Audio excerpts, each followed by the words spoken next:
recreating a video I did back in May of this year, the Western Fence Lizard Care Guide. Now I look back on that video and I realize that I don't agree with some of the things I said. So today I'll be covering everything you need to know about Western Fence Lizard care.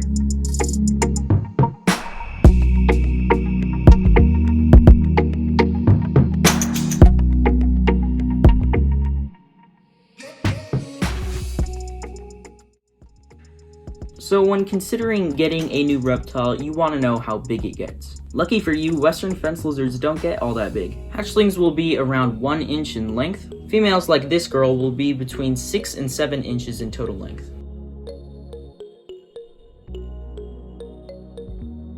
So here is the underbelly of a female Western Fence Lizard. As you can see, there's basically no blue and no stripes on the sides of that blue. Males will have very prominent blue even when they come out of the egg, and will have dark gray stripes on the sides of that blue.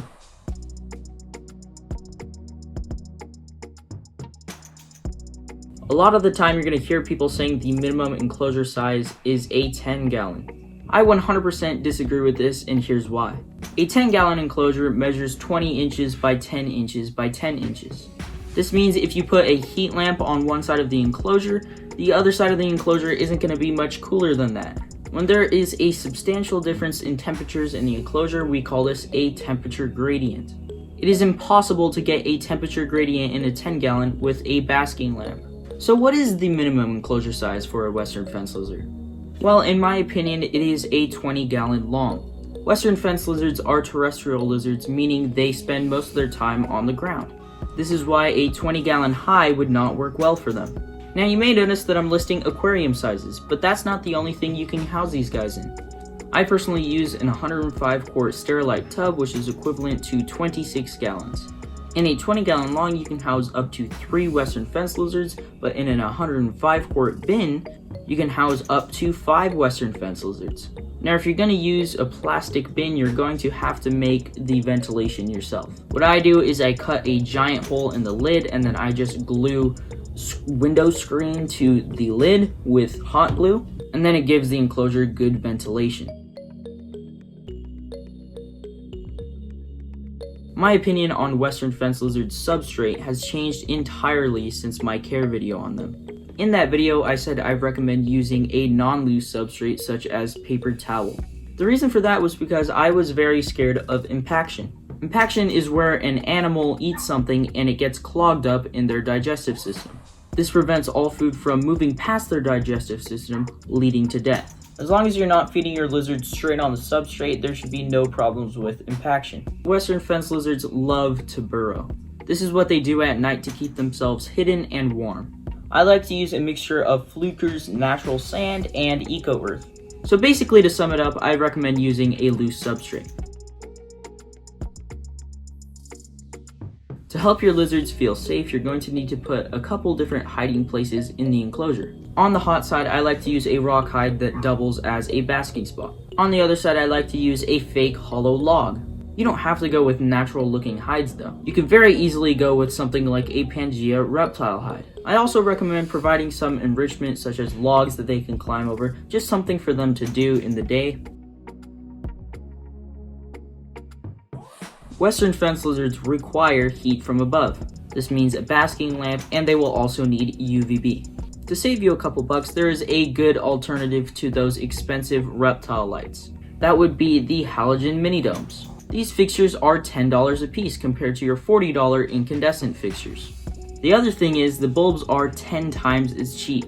That is if you don't buy them from Zillow. To get the correct bulb size, type into Amazon G9 halogen bulbs. You have to type in the G9 part or else it'll pop up with the wrong size. The other amazing thing about these bulbs is they save tons of electricity. These 25-watt halogen bulbs produce more than a 75-watt incandescent bulb. Alright, so enough of me talking about halogens, let's go to UVB. I do not like the coil UVB bulbs, but this is what I currently use for my Western Fence Lizards. I'm working on changing all my UVB fixtures to T8 fixtures instead of those Zoom-Ed compact fixtures. The problem with the coil ones is it just doesn't produce enough UVB. I'll put a picture here showing the coil UVB versus the T8 or T5 fixtures. When it comes to feeding western fence lizards, it's actually pretty simple. They are 100% insectivores, which means their diet will consist of only insects. This means it is very important to switch between feeder insects and give them variety. My favorite feeders are dubia roaches, crickets, and earthworms. You are going to need to dust these insects with calcium. Get the one that says with D3 on it.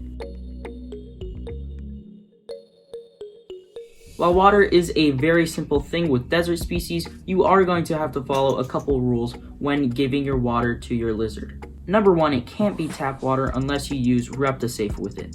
Reptisafe is a water dechlorinator that many reptile and amphibian keepers use for their animals. Another thing you could do is just give them the water that you would drink. This can be bottled water, water from your refrigerator, or well water. As you saw at the beginning of this video, western fence lizards aren't the best for handling. Although they do calm down like this girl has throughout the video, I would not recommend them for small children. Another reason I would not recommend them for beginners is they can drop this tail. This lizard still has its original tail, it's just shedding on the lower portion. All you have to do is not tug on it and they shouldn't drop their tail. Now for the last subject of this video. As far as I know, no one is breeding them in captivity. There are a couple different places selling wild caught ones, but I would not recommend getting one from there because they just ship those in mass numbers and most of them don't make it. Your best bet would be getting a baby from the wild. Thank you guys for watching this video. I hope you enjoyed the updated version of Western Fence Lizard Care. I'm very excited, we're close to 300 subscribers on this channel. Well, that's it for this video. I'll see you guys next Friday.